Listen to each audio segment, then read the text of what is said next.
지난번에도 이런 자리가 몇 번 있었는데 그때마다 시간이 참 부족해서 제가 드릴 수 있는 말씀을 드리지 못했어요.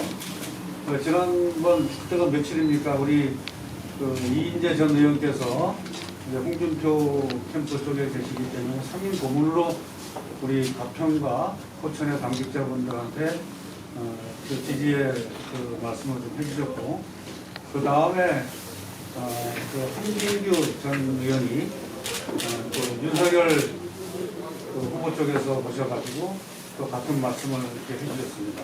그래서 우리 당은 그때까지 어떤 후보의 진영에서 오든 간에 이 공간에서 그리 넓진 않지만은 저희가 다 이렇게 해드렸어요. 근데 오늘 제가 드릴 말씀은 이제 그건 좀 이따 드리고, 지난번에 그 G20 우리 의장단 회의 때 이태리하고 제가 이집트를 갔다 왔는데 많은 걸 경험하고 왔습니다. 근데 그 내용은 이미 제가 거기 있으면서 이렇게 내용을 좀 카톡으로 보내드리기 때문에 그거로 대체를 하고 또 기사화된 것도 많이 있고 해서 우리가 의원 외교라는 것이 어떤 것인지를 제가 맛보고 왔다 하는 것을 한번 말씀을 드리고요.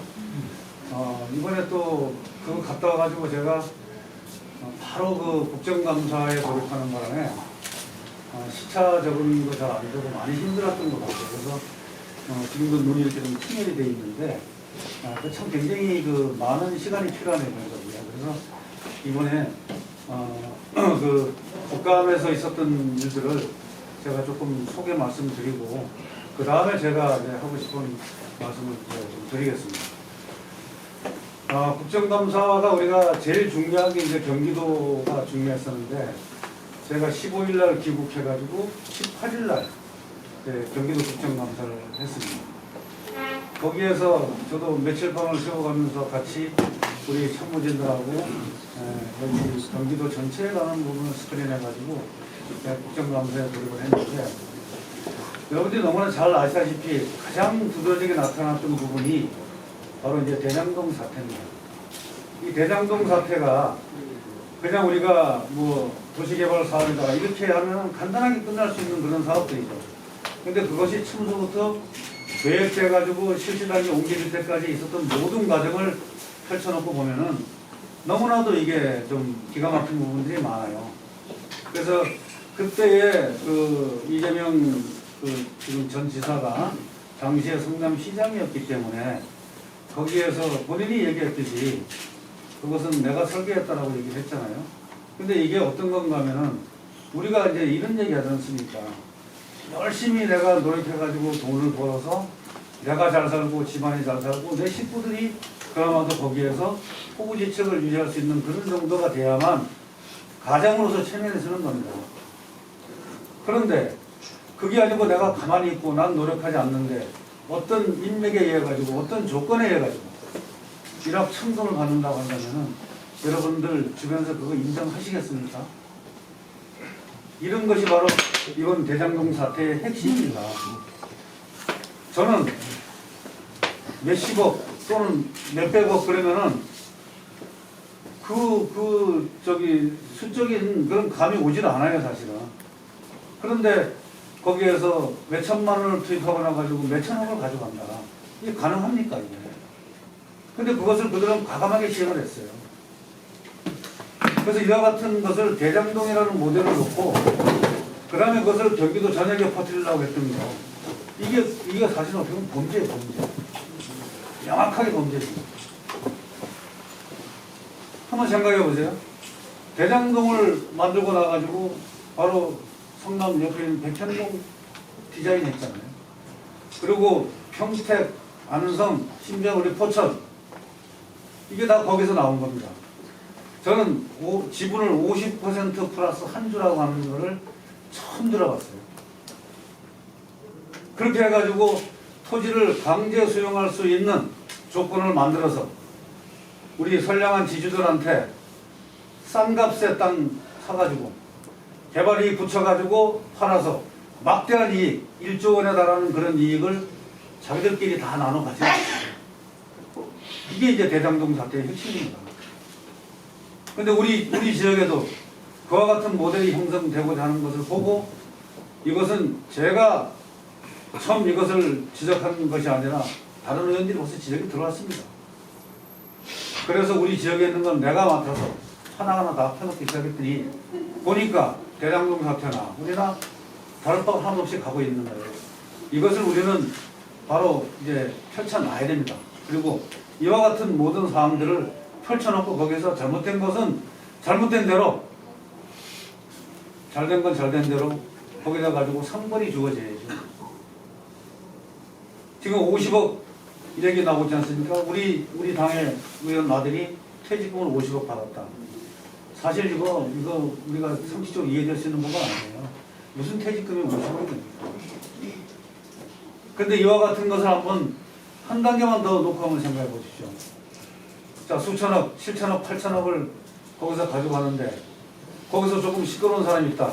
또는 내가 공적으로 인정해 줘야 될 사람이 있다. 여러분 50억 그거 몇천억에서 떼어내는 거 그렇게 어렵습니까? 이래서 우리는 50억을 받은 사람도 수천억을 받은 사람도 똑같이 놓고 한꺼번에 처벌 다 해야 된다고 보는 겁니다. 자당이든 타당이든 그거는 관계없습니다. 이것이 바로 사회 정의 아닙니까? 그것이 이루어지지 않으면은 우리는 거기서 허탈해지는 거거든요. 그럼 거기서 우리 이 기운 풀린다고 하지 않습니까? 이런 것을 우리가 하나하나 이제는 펼쳐나가야 되는데 그것을 이 대장동 사태에서 우리가 이제 다 봤고 지금도 저희가 계속적으로 거기에 대해 가지고 자료를 내고 있습니다.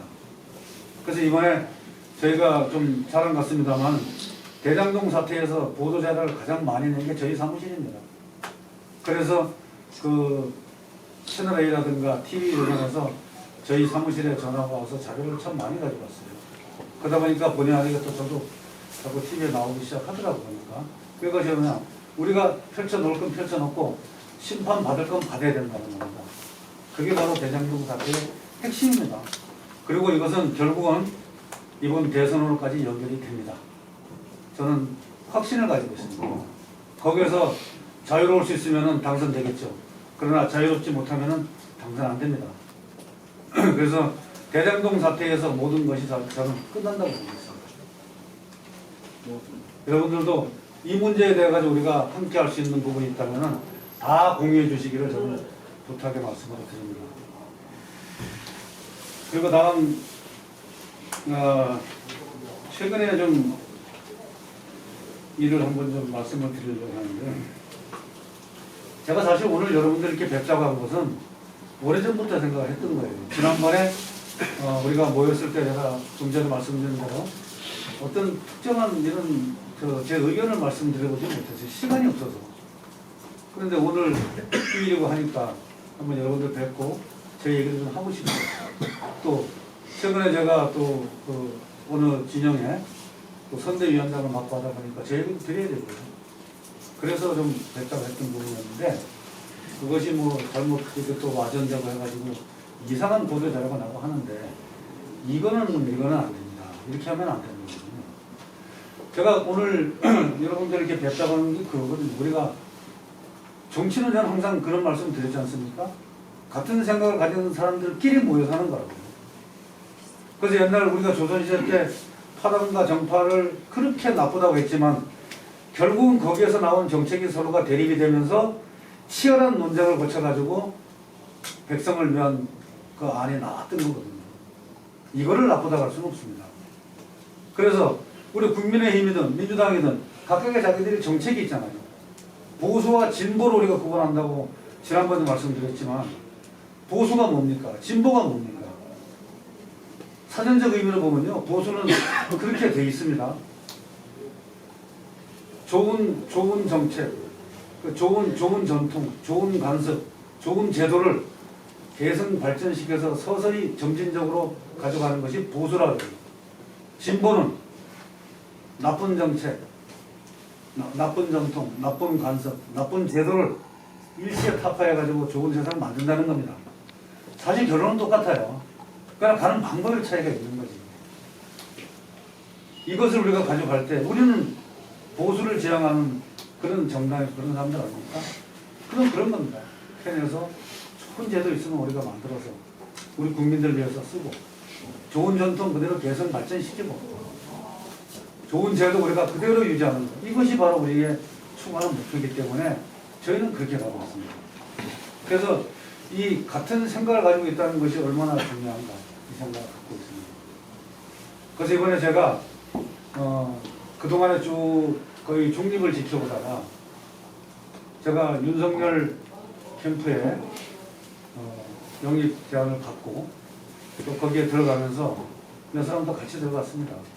근데 거기에서 저한테 얘기하는 것이 작년까지 경기도당위원장을 맡았었기 때문에 경기도 선대위원회를 맡아달라. 물론 공동선대위원장이지만 그렇게 제안을 해서 흔쾌히 저는 그렇게 했습니다. 제가 누가 들은 얘기가 있습니다. 윤석열 후보가 왜 우리 보수의 후보가 되어야 되고 대통령이 되어야 되느냐 이 문제를 가지고 얘기할 때 이렇게 얘기를 합니다. 윤석열 후보는 현재까지 최근에 검찰총장을 한 사람이고요. 그래서 현재 집권당이라든가 또는 타 후보에 대해 가지고 가장 많은 것을 알고 있을 것이다. 이 얘기를 하고 있습니다. 그리고 가장 비판적으로 얘기할 수 있는 그런 부분이다. 왜? 살아있는 권력에도 도전한 사람이기 때문에 겁내진 않죠. 실제로 제가 만나봤지만 그런 과감함은 있더라고요. 그래서 이와 같은 사람이 우리 후보가 됐을 때 나중에 본선에서의 경쟁력이 있잖아요. 솔직히 조금 말은 남들보다가 잘 못합니다. 뭐 떠듬떠듬 할 때도 있고 또는 그 용어 자체가 생각이 안 나서 그거 뭐죠? 이렇게까지 할 정도로 되는데 우리가 그 말 잘하는 사람만이 정치 잘하는 건 사실 아닙니다. 이런 게 있죠. 만약에 윤석열 후보가 정치적 용어를 우리가 또 남들한테 얘기할 때 거기에 대한 용어를 잘 쓰지 못하는 반면에 법률적인 용어는 그 사람보다 더 잘 쓰는 사람이 있겠습니까? 근데 우리 정치 잘하고 연설 잘하는 사람한테 법률적인 용어를 섞어가지고 얘기하라면 그 사람은 잘할 수 있겠습니까? 이런 것이 바로 내가 살아오고 내가 가지고 있던 전문성에 대한 영역을 다 표현하지 못하는 부분이 있다는 것도 그런 거죠. 그래서 저는 조금 말을 못해도 조금 말에 좀 서툴어도 그 사람이 나중에 어떤 그 지위의 권력을 가져갔을 때는 자기 소신을 굽히지 않는 뚜렷한 자기 주관을 가지고 갈 수 있지 않느냐. 제가 그렇게 보겠습니다. 그래서 저는 윤석열 후보를 제가 선택이라면 좀 있지만 그렇게 저는 기꺼이 내 역할을 다하겠다라고 나는 가서 얘기를 했고 그렇게 또 한 20, 30분간 같이 얘기를 했습니다. 그래서 또 우리한테 철저히 또 자기 도움을 요청하고 겸손하기도 합니다. 또 검찰총장 치고는 좀 겸손하더라고. 그만큼 내 걸 얘기할 수 있는 또 부탁할 수 있는 그런 것들이 있다는 생각을 하고 있어요. 이런 얘기 있습니다. 윤석열 후보가 얘기하는 그 공정과 정의를 어떻게 표현을 하고 있느냐. 자기가 살아온 그대로 가겠다고 얘기합니다. 내가 공정하게 살아왔기 때문에 누군가에도 내가 굽히지 않고 살아왔기 때문에 나는 그대로 할 겁니다. 그리고 내가 다 알지 못하는 시기에는 전문가의 의중을 빌리겠습니다. 이렇게 얘기해요. 저는 그게 지극히 맞다고 생각합니다. 제가 국회의원이 되어서 국회에 나갔지만 제가 세상 걸 다 압니까? 남들보다 훨씬 모릅니다. 제가. 같은 국회의원들이라도 자기 전문성 가지고 있는 사람들, 교육의 전문가 또는 경제 전문가 또는 뭐 문화 전문가 제가 따라갈 수가 없죠. 그런가 하면 저는 또 이 풀뿌리 민주주의부터 올라왔기 때문에 바닥의 정서에 대해 가지고 여기 있는 지방의회, 지역의회에 대해 가지고 또 우리 지역사회에 하나하나 우리가 아까도 연탄봉사를 이렇게 나가왔지만 그런 거조차도 경험하지 못한 사람들 많이 있어요. 저는 그거 다 압니다. 주민자치 그 얘기하면 제가 가장 많이 알아요. 우리 의원들 그 22명 얘기하면요. 주민자치에 대해 가지고 저보다 더 많은 사람이 없어요. 거기에 있어 보질 않았으니까. 근데 저는 해봤잖아요. 각각의 전문성이 있습니다. 그래서 거기에 따라 가지고 가고 있는데 바로 그 공정과 정의라고 하는 윤석열 후보가 내세우고 있는 그거에 대해 가지고 저는 공감을 합니다. 공정해야 됩니다. 또 공평해야 됩니다. 우리가 아이들한테 내 자식들한테 공부 잘해야 좋은 학교 들어가고 훌륭하게 된다고 얘기했잖아요. 그런데 조국의 자녀들을 보십시오. 공부 좀 못하고 조금 저거 해도 부모 잘못 나니까 좋은 학교 가고 뭐 의전원에도 들어가고 막 하잖아요. 이거 공평하지 못하잖아요. 공정하지 못하고 사회적으로 정의롭지 못하고 우리가 열심히 일해서 돈 벌어야 잘 산다고 생각했는데 대장동 보니까 한꺼번에 몇천억 을 벌더라. 이거 어디 공평하고 공정합니까? 이게 어떻게 사회 정의냐고. 그래서 저는 그 정의라는 말에 많이 제가 심취하고 공감합니다. 어느 분이 그런 얘기 했어요. 정의라는 앞에서 중립은 없다. 정의를 얘기하면서 나는 중립이다라고 할 수는 그건 정의가 아니라는 겁니다. 그래서 이번에 정치적인 행보를 제가 가져가면서 내가 어디로 가야 되냐 그 행보 방향을 정하면서 저는 윤석열 후보의 공정과 정의를 인정하고 거기에 내가 공감하기 때문에 저는 중립에 서 있지는 않습니다. 우리 흔히 쓰는 말 있죠? 문지방에 서지 마라. 위험하다는 겁니다.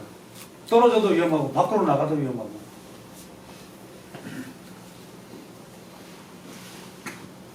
제가 여러분한테 말씀드린 것은 그와 같은 저의 소신 때문에 소신을 가지고 이렇게 제가 그 위치를 제가 정했습니다. 그래서 다시 앞에 걸 말씀드리면은 우리가 같은 생각을 가진 사람들끼리 모여서 정치하는 것이 정론이고 그것이 맞다면 저는 여러분께 과감히 제 말씀을 드리면서 저의 뜻을 같이 해줄 것을 제안을 합니다.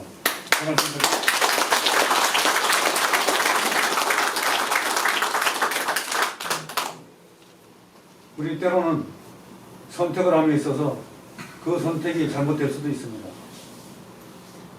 하지만 내가 소신을 가지고 심사숙고해서 오랜 기간 생각한 그 소신이라면 나중에 설사 내 뜻대로 안 된다 하더라도 저는 후회 없습니다. 그리고 그것을 향해서 저는 밤잠 안 자고 노력을 합니다. 그렇게 해서 지금까지 살아왔습니다. 여러분도 제 뜻 받아주시겠습니까? 네.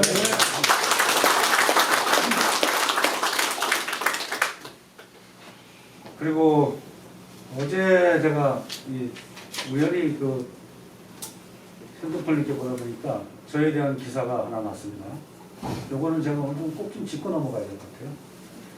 그것이 바로 뭐냐, 오늘 이렇게 모이시는 이것을 우리 당내이기 때문에 제가 참 수치스럽습니다.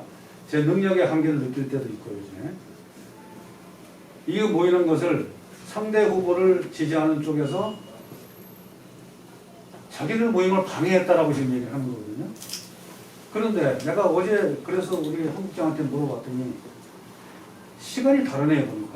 거기는 오늘 1시 30분에 시작을 했고 우리는 4시에 했습니다. 그렇다면은 제가 지금 앞에서 얘기하고 있지만 이게 2시간 만씩 지나가겠습니까? 얼마든지 왔다 갔다 할 수 있는 부분이 있는 거고 그거에 대해서 저는 절대 지금까지 제가 살아온 내 참 생활 방식상 전 누구 안 되게 방해하고 그런 거 안 합니다. 그것처럼 추접스러운 게 어디 있습니까?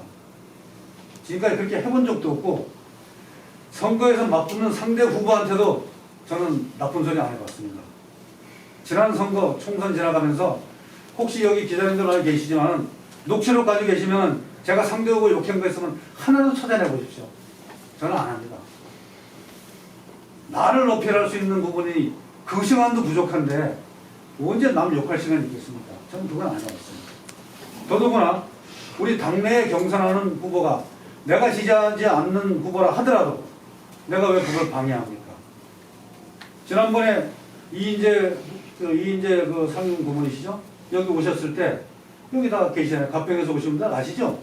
가평도 내가 다 모이셔가지고 시간 내드렸고 11시에 그리고 내가 식사도 대접해서 같이 와가지고 여기 2시 반에 또 여기서 했고 했습니다. 그리고 그 다음에 또 그 다음 주 월요일인가요? 그때 내가 참석도 못했어요. 윤석열 후보 쪽에서 함진규 전 의원이 와가지고 여기서 똑같이 했는데 그때는 가평선 몇 번 넘어오신 걸로 내가 알고 있습니다. 똑같은 기회를 다 드렸기 때문에 그것을 내가 방해한다고 하면 안 돼요.